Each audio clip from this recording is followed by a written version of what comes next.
প্রকল্প থেকে ব্যক্তিগত লাভ না খুঁজে দেশের উন্নয়নে মানুষের জন্য নির্মাণ কাজ করতে প্রকৌশলীদের প্রতি আহ্বান জানালেন প্রধানমন্ত্রী শেখ হাসিনা। সব পরিকল্পনা পরিবেশ বান্ধব, সাশ্রয়ী এবং টেকসই করার নির্দেশ দেন তিনি। ইঞ্জিনিয়ার্স ইনস্টিটিউশন বাংলাদেশের ৬১তম কনভেনশনের উদ্বোধনী অনুষ্ঠানে যোগ দিয়ে সব কথা বলেন প্রধানমন্ত্রী। বাংলাদেশকে ভূমিকম্প প্রবণ এলাকা উল্লেখ করে স্বল্প খরচে টেকসই উন্নয়নের উপর জোর দিয়ে স্থাপনা তৈরির পরামর্শ দেন তিনি। জলাধার এবং খাল এলাকায় মাটি ভরাট করে কোনো রাস্তা না করারও নির্দেশ দেন তিনি। সব দিক মাথায় রেখে পরিকল্পনা হাতে নেওয়ার পরামর্শ দেন শেখ হাসিনা। এ সময় তিনি প্রকৌশলীদের গবেষণা করার আহ্বান জানান। দেশের উন্নয়ন যাদের ভালো লাগে না তাদের কথাকে গুরুত্ব না দিয়ে সাধারণ মানুষের ভালো থাকার জন্য দেশকে এগিয়ে নিয়ে যাবার কথা বলেন তিনি। কনভেনশনের উদ্বোধনী অনুষ্ঠানে প্রধানমন্ত্রী সনদপ্রাপ্তদের হাতে স্বর্ণ পদক তুলে দেন। পরিবেশ বান্ধব হতে হবে, কারণ জলবায়ুর অভিঘাত থেকে আমাদের দেশকে রক্ষা করা এটা আমাদের লক্ষ্য এবং এটা আমাদের করতেই হবে। পাশাপাশি পরিকল্পনাগুলি যেন টেকসই হয় এবং খরচের দিকটাও বিবেচনায় নিতে হবে। একই সাথে আমরা স্বল্প খরচে যন্ত্রপাতি, টেকসই যন্ত্রপাতি নির্মাণ, স্থাপনা নির্মাণ, মেরামত সেগুলি আমাদের করতে হবে। তার জন্য আমাদের গবেষণা দরকার, কারণ আমাদের অতিবৃষ্টি হয়, আমাদের ভূমিকম্প প্রবণ এলাকা আর জলবায়ু অভিঘাতে তো সেদিকে বিশেষ দৃষ্টি দেওয়া দরকার। বিএনপি চেয়ারপারসন খালেদা জিয়া, যুবদল সভাপতি সুলতান সালাউদ্দিন টুকু সহ বন্দী নেতাকর্মীদের মুক্তির দাবিতে সমাবেশ করছে জাতীয়তাবাদী যুবদল। দুপুরে নয়াপল্টনে বিএনপির কেন্দ্রীয় কার্যালয়ের সামনে সমাবেশ করা হয়। বিএনপি মহাসচিব মির্জা ফখরুল ইসলাম আলমগীর যোগ দেন এতে। সমাবেশ থেকে নেতারা সরকারের সমালোচনা করে বলেন, প্রতিহিংসার কারণে খালেদা জিয়া সহ দলের নেতাকর্মীদের বন্দী করা হয়েছে। তাদের মিথ্যা মামলায় সাজা দেওয়া হচ্ছে বলেও দাবি করেন তারা। সেই সঙ্গে খালেদা জিয়া সহ বন্দী নেতাকর্মীদের দ্রুত মুক্তির দাবি জানান দলের নেতাকর্মীরা। দেশে এখন বিরাজনীতিকরণ চলছে, জনগণকে রাজনীতি থেকে দূরে সরিয়ে দেওয়া হচ্ছে বলেও মন্তব্য করেছেন জাতীয় পার্টির চেয়ারম্যান জি.এম. কাদের। এর ফলে দেশ মহাসংকটে আছে বলেও তিনি মন্তব্য করেন। শনিবার জাতীয় পার্টির বর্ধিত সভায় এসব কথা বলেন তিনি। জি.এম. কাদের বলেন, সরকারি দল ছাড়া দেশে এখন অন্য রাজনৈতিক দলের মতামত প্রকাশের স্বাধীনতা নেই। বাজার নিয়ন্ত্রণে ব্যর্থ সরকার জনগণের উপর সিন্দাবাদের ভূতের মতো চেপে বসেছে বলেও মন্তব্য করেন জি.এম. কাদের। জনগণকে বাঁচাতে জাতীয় পার্টিকে সংগঠিত করে আন্দোলনের তাগিদ দেন জি.এম. কাদের। পার্বত্য শান্তি চুক্তি হলেও পাহাড়ে এখনও আস্থা তৈরি হয়নি বলে মনে করেন দেশের বিশিষ্টজনরা। সম্প্রতি কুকি চীনের মতো সন্ত্রাস আগে দেখেনি মানুষ, তাই সেখানে শান্তি ফেরাতে আহ্বান জানিয়েছেন তারা। রাজধানীর বনানীতে অশান্ত পাহাড়ি জনপদ, সহিংসতা বনাম সম্প্রীতি বিষয়ে এডিটর্স গিল্ডের এক গোলটেবিল আলোচনায় এসব কথা বলেন বক্তারা মনে করেন কুকি চীনের উপর অতিরিক্ত ফোকাস করা হচ্ছে। কুকি চীন বিভিন্ন সংগঠনের সাথে যুক্ত করা হচ্ছে, কারণ তাদের অর্থের দরকার।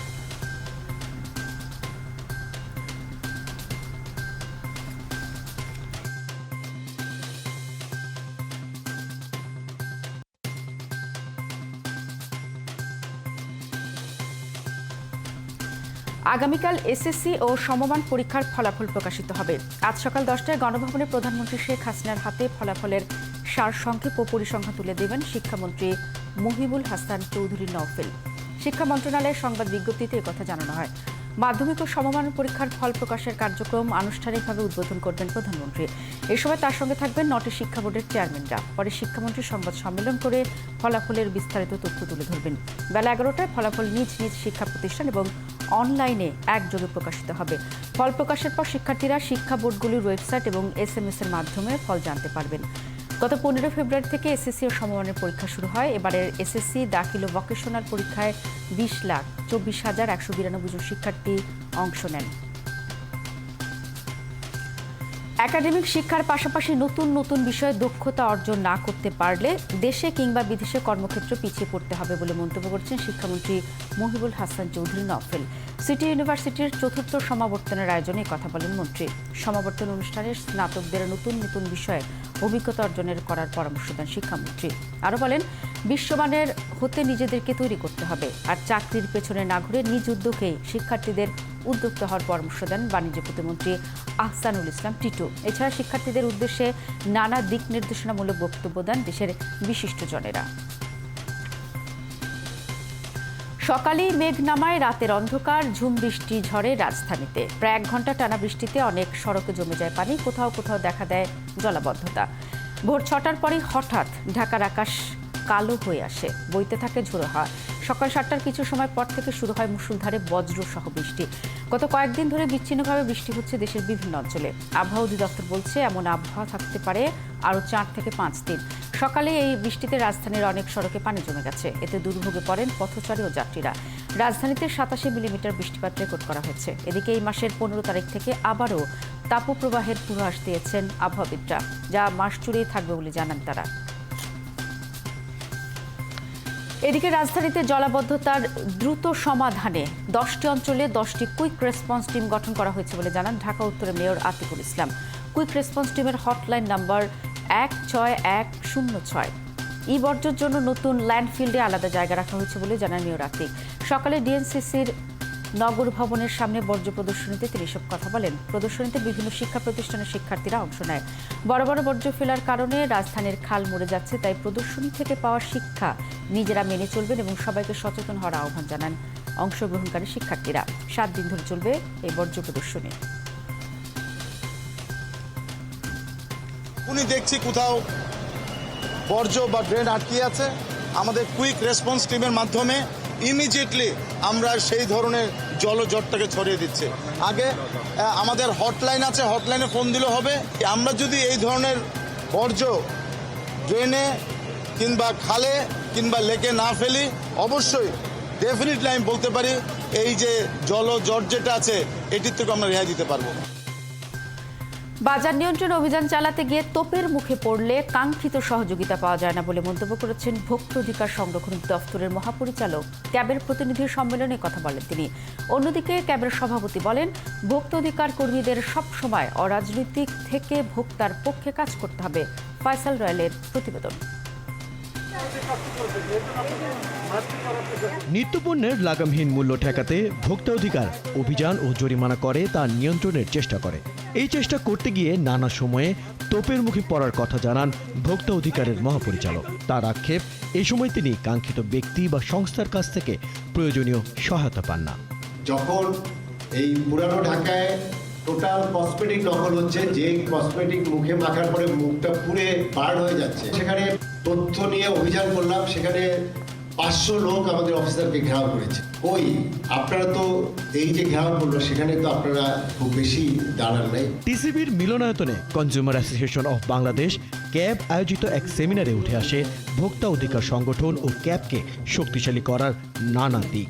এ সময় জেলা উপজেলা থেকে আসা ক্যাব সদস্যরা জানান তাদের নিজের এলাকায় তাদের অর্জন ও সীমাবদ্ধতার কথা। আমরা গ্রামে গ্রামে ক্যাবকে যদি শক্তিশালী করতে পারি, আমাদের অধিকার নিয়ে আমাদের ভোক্তাদের অধিকার যদি সংরক্ষিত না হয়, তাহলে স্মার্ট বাংলাদেশ করা সম্ভব নয়। আলোচনায় ডলারের নতুন দাম নির্ধারণের ফলে নিত্য ও ভোগ্যপণ্যের বাজারে যে নতুন প্রভাব পড়তে যাচ্ছে তা কতটুকু যৌক্তিক এবং অসাধু সংগঠন যাতে এর সুবিধা নিতে না পারে সেদিকে সজাগ দৃষ্টির কথা বলেন ক্যাবের সভাপতি গোলাম রহমান। সরকারের প্রতিটি সিদ্ধান্তই কোনো না কোনোভাবে ভোক্তাদেরকে প্রভাবিত করে, কিন্তু ভোক্তার দৃষ্টিকোণ সরকারের সিদ্ধান্ত গ্রহণের পর্যায়ে প্রতিফলন করার জন্য কোনো মন্ত্রণালয় নাই, কেউ নাই। এই জন্য আমরা ক্যাবের পক্ষ থেকে বেশ কিছুদিন ধরে বলে আসছি যে বাণিজ্য মন্ত্রণালয়ের 2টি বিভাগ হোক, একটি কনজিউমার অ্যাফেয়ার্স, একটি বিজনেস অ্যাফেয়ার্স। হঠাৎ করে ডিম ও মুরগির দাম কেন বেড়ে যাচ্ছে তা নজরদারি করতে সবার প্রতি আহ্বান জানান ক্যাবের সভাপতি। ফয়সাল রয়েল, 71, ঢাকা। 69-এর গণঅভ্যুত্থানের অন্যতম কারিগর বীর মুক্তিযুদ্ধ ও আজন্ম মার্ক্সবাদী হায়দার আকবর খান রনর জানাজা ও দাফন সম্পন্ন হবে সোমবার। শনিবার ও রবিবার তার মরদেহ বেসরকারি একটি হাসপাতালের হিমঘরে রাখা হবে। সিপিবির এক বিজ্ঞপ্তিতে তথ্য জানানো হয়েছে। বিজ্ঞপ্তিতে আরও বলা হয়েছে, সোমবার সকাল 10টা থেকে বেলা 11টা পর্যন্ত শ্রদ্ধা জানানোর জন্য হায়দার আকবর খান ডডর মরদেহ সিপিবি কার্যালয়ে রাখা হবে। শোভাযাত্রা করে মরদেহকে শহীদ মিনারে নিয়ে যাওয়া হবে। দুপুর 12টা থেকে বেলা 1টা পর্যন্ত দেশবাসীর শ্রদ্ধা নিবেদনের জন্য মরদেহ কেন্দ্র শহীদ মিনারে রাখা হবে। বেলা 1টার পর ঢাকা বিশ্ববিদ্যালয়ে মসজিদে তার জানাজা অনুষ্ঠিত হবে। এরপর বনানীতে মা ও বাবার কবরের পাশে তাকে দাফন করা হবে। এর আগে শুক্রবার রাত 1টা 45 রাজধানীর হেলথ অ্যান্ড হোপ হাসপাতালে চিকিৎসাধীন অবস্থায় শেষ নিঃশ্বাস ত্যাগ করেন তিনি। তরুণ প্রজন্মের কাছে জনপ্রিয় নতুন ব্যান্ড অড সিগনেচার শনিবার ভয়ঙ্কর এক সড়ক দুর্ঘটনার পড়েন দলের সদস্যরা। মারা গেছেন দলের ভোকাল ও গিটারিস্ট আহসান তানভীর পিয়াল। এদিন দলের অফিসিয়াল ফেসবুক পেজ থেকে দুঃসংবাদ জানানো হয়। সড়ক দুর্ঘটনায় পিয়াল ছাড়াও নিহত হন গাড়ি চালক সালাম। জানা গেছে সিলেট যাওয়ার পথে নরসিংদী পাঁচতোনা ড্রিম হলিডে পার্কের সামনে অড সিগনেচারের গাড়ি মারাত্মক দুর্ঘটনার সম্মুখীন হয়। এতে ব্যান্ডের সকল সদস্য মারাত্মকভাবে আহত হয় এবং মারা যান 2 জন। দেশের 4 জেলায় সড়ক দুর্ঘটনায় নিহত হয়েছেন 9 জন। এর মধ্যে ফরিদপুরে 4 জন, নরসিংদীতে মাইক্রোবাস সংঘর্ষে 2 জন, নড়াইলে এক কলেজ ছাত্রের এবং দিনাজপুরে লরির চাপায় একজনের মৃত্যু হয়েছে। শনিবার সকালে নড়াইল পৌরসভার ধোপাখোলা এলাকায় মোটরসাইকেল নিয়ন্ত্রণ হারিয়ে ঘটনাস্থলে নিহত হয়েছেন কলেজ ছাত্র মামুন সামাদ্দার। পুলিশ জানায় দুর্ঘটনায় মোটরসাইকেলের ধাক্কা আহত হয়েছেন 2 পথচারী। তাদের মধ্যে গুরুতর আহত একজনকে খুলনা মেডিকেল কলেজ হাসপাতালে পাঠানো হয়েছে। নিহত মামুন নড়াইল সরকারি ভিক্টোরিয়া কলেজের অনার্স 2য় বর্ষের ছাত্র। নরসিংদীর পাঁচতোনায় বাস এবং মাইক্রোবাসের সংঘর্ষে মাইক্রোবাস চালক সহ 2 জন নিহত হয়েছেন। এই ঘটনায় আহত হয়েছেন মাইক্রোবাসের আরও 3 যাত্রী। পুলিশ জানায় ভোরে ঢাকা থেকে সিলেটগামী একটি মাইক্রোবাসের সাথে ঢাকাগামী হানিফ পরিবহনের একটি বাসের সংঘর্ষ হয়। দুর্ঘটনার পর পালিয়ে যাওয়ার সময় ভুলতা থেকে যাত্রীবাহী বাসটি জব্দ করেছে হাইওয়ে পুলিশ। এদিকে ভোরে দিনাজপুরের কাওঙ্গা এলাকায় একটি তেলবাহী লরি নিয়ন্ত্রণ হারিয়ে চায়ের দোকানে উঠে গেলে ঘটনাস্থলে বাজারের নৈশ প্রহরী আজাহার আলী ও দোকানের ক্রেতা মারা যান। পরে কোতোয়ালি থানার পুলিশ ও ফায়ার সার্ভিসের কর্মীরা ঘটনাস্থলে পৌঁছে নিহতদের মৃতদেহ উদ্ধার করে। লরির চালক রাজু খন্দকার ও তার সহকারী সোহাগকে আটক করেছে পুলিশ। রাজবাড়ী থেকে ছেড়ে আসা ঢাকাগামী চন্দনা কমিউটার ট্রেন ফরিদপুর রেল স্টেশনে স্টপেজ করার দাবিতে রেল লাইন অবরোধ করে আবারও মানববন্ধন হয়েছে। সকালে ফরিদপুর রেল স্টেশনে কর্মসূচি পালন করা হয়। এই সময় আন্দোলনকারীরা কাফনের কাপড় শরীরে জড়িয়ে রেল লাইনের উপর শুয়ে পড়ে ট্রেন অবরোধ করেন। এই সময় আন্দোলনকারীরা জানান রাজবাড়ী থেকে ভাঙ্গা হয়ে ঢাকার পথে নতুন 2টি কমিউটার ট্রেন চালু হয়েছে। ফরিদপুরের উপর দিয়ে গেলেও জেলা শহরের এই রেল স্টেশনে কোনো স্টপেজ রাখা হয়নি। তাই ফরিদপুরের যাত্রীরা বিশেষ করে চাকরিজীবী ও শিক্ষার্থীরা সহজে ঢাকায় যাওয়ার সুযোগ থেকে বঞ্চিত হচ্ছেন। পুরো 1 ঘন্টা রেলপথ অবরোধ করে প্রশাসনকে বিক্ষোভকারীরা 48 ঘন্টার সময় বেঁধে দিয়েছেন। দাবি মানা না হলে লাগাতার কর্মসূচির হুঁশিয়ারি দেন তারা।